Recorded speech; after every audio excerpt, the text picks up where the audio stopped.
በመጪው ግንቦት ወር ላይ ለሚካሄደው ሰባተኛው ጠቅላላ ምርጫ እየተከናወኑ ከሚገኙ የቅድመ ዝግጅት ስራዎች መካከል አንዱ የሆነው የመራጮች ምዝገባ በመካሄድ ላይ ይገኛል። በምዝገባ ላይ የሚገኘው ህዝብም የትኛውን ልምረጥ የሚለውን ለመወሰን እንዲያስችለው የፖለቲካ ፓርቲዎች የፖሊሲ አማራጮችን በማቅረብ ላይ ናቸው። በስድስተኛው ጠቅላላ ምርጫ ላይ ተሳትፎውን የጀመረው የኢትዮጵያ ዜጎች ለማህበራዊ ፍትህ ፓርቲ ኢዜማ በተለያዩ ዘዴዎች ማኒፌስቶን እያስተዋወቀ ነው። የማህበራዊ ትስስር ገጾች ተጠቃሚዎች በጣም ከፍተኛ ቁጥር አላቸው። ምናልባትም ከገጽ ለገጽ የአዳራሽ ግንኙነቶች በበለጠ ቁጥሮች የሚገኙበት ሆኖ የምናገኘው ነው።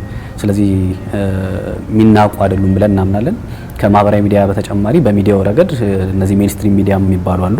እነሱ ደግሞ የተለያዩ የክርክር ሀሳቦችና ምናልባትም ወደፊት አሁን ምርጫ ቦርድ በሚሰጠው እድል እንትን ይኖረናል ብለን እናስባለን። የቅስቀሳ ሰዓት፣ የአየር ሰዓት ይኖረናል። እሱ እንጠቀማለን። እንደየአስፈላጊነቱ ደግሞ ከማህበረሰቡ ጋር በቀጥታ የምንገናኝበት የገጽ ለገጽ ግንኙነት ይኖረናል ማለት ነው። የአራት የፖለቲካ ፓርቲዎች ቅንጅት የሆነው ትብብር ለኢትዮጵያ አንድነት ለሰባተኛው ጠቅላላ ምርጫ ቅስቀሳ የሚያደርጉ ተከራካሪዎችን በማሰልጠን በተለያዩ አማራጮች ፕሮግራሙን እያስተዋወቀ ይገኛል። 1 2 3 እንትኖች ነበሩ፣ የምርጫ ክርክሮች ተደርገዋል። በዛ እንግዲህ ሀሳባችን ሽጠናል ብለን እናምናለን። ምርጫ ቅስቀሳ እንግዲህ ፓርቲው የራሱ ፔጅ አለው። ዩቲዩቦች፣ የተለያዩ ዩቲዩቦች አሉ። የኛን ሀሳብ ማስተናገድ የሚፈልጉ አካላት አሉ። ለነዛ በሚሆን መንገድ ራሳችንን አዘጋጅተናል። ፓርቲም አለው የራሱ የትብብሩ። በዛ በኩል ሚኒስትሪ ሚዲያውን ዘርፍ አለው፣ የማህበራዊ ሚዲያ ዘርፍ አለው፣ ቅስቀሳ የአደባባይ ቅስቀሳ ዘርፍ አለው።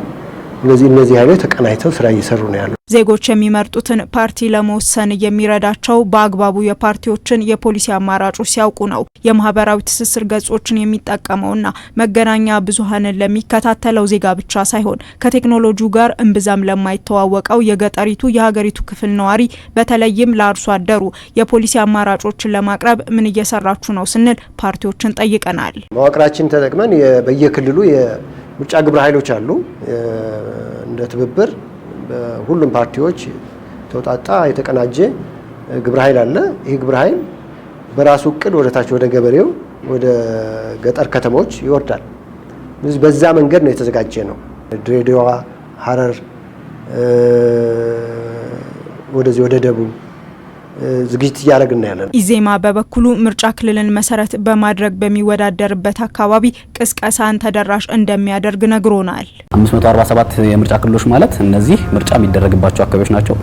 ስለዚህ የገጠሩን ማህበረሰብ እነዛ በየምርጫ ክልሉ ያሉ የኛ ኮንስቲትዩዌንሲዎች ተደራሽ የሚያደርጉበትና የሚቀሰቅሱበትን ሁኔታ ነው። ምናልባትም በጣም ቀላሉ በእኛ አረዳድ ዴሞክራሲያዊ ፌዴራሊዝም ብለን የምንጠራውን ነገር የምንተገበርበት አንደኛው ማሳያ የምርጫ ክልሎቻችን ናቸው። የኢትዮጵያ ዜጎች ለማህበራዊ ፍትህ ኢዜማና ትብብር ለኢትዮጵያ አንድነት ለአርሶ አደሩ በቅርበት ማኒፌስቶቸውን እንደሚያስተዋውቁም ነው ያነሱት። የሚሰጡንን እድሎች የሚኒስትሪም ሆነ ሌሎች እድሎችን ተጠቅመን የምንቀሳቀስበት ነው። ለነሱ ስፔሲፊክ አጀንዳ የሆነ በተለይ ደግሞ ከነሱ ጋር በጣም ዳይሬክትሊ ቀጥተኛ የሆነ የፖሊሲ ግንኙነት ያላቸው ጉዳዮች ላይ መልእክቶችን የምናስተላልፍበት ተደራሽ የምናደርግበት ነው ማለት ነው። መዋቅራችን ታች ገጠር ድረስ ነው ያለው። የገጠሩ ማህበረሰብም ያካተተ ነውና ያሉትን ቴክኖሎጂ ተጠቅመን ማይክሮፎን ምናምን ይሄን ትሩን ተጠቅመን ወርታች ለመውረድ ነው እቅዳችን። ይሄን ብዙ ነገር ይወስነዋል። በጀት የሪሶርስ ችግር ይኖራል እና ምንችለውን ሁሉ ተጠቅመን ወደ መራጫችን ወደ አርሶ አደሩ ወደ ታችኛው ማህበረሰብ ለመውረድ ዝግጅት አድርገናል።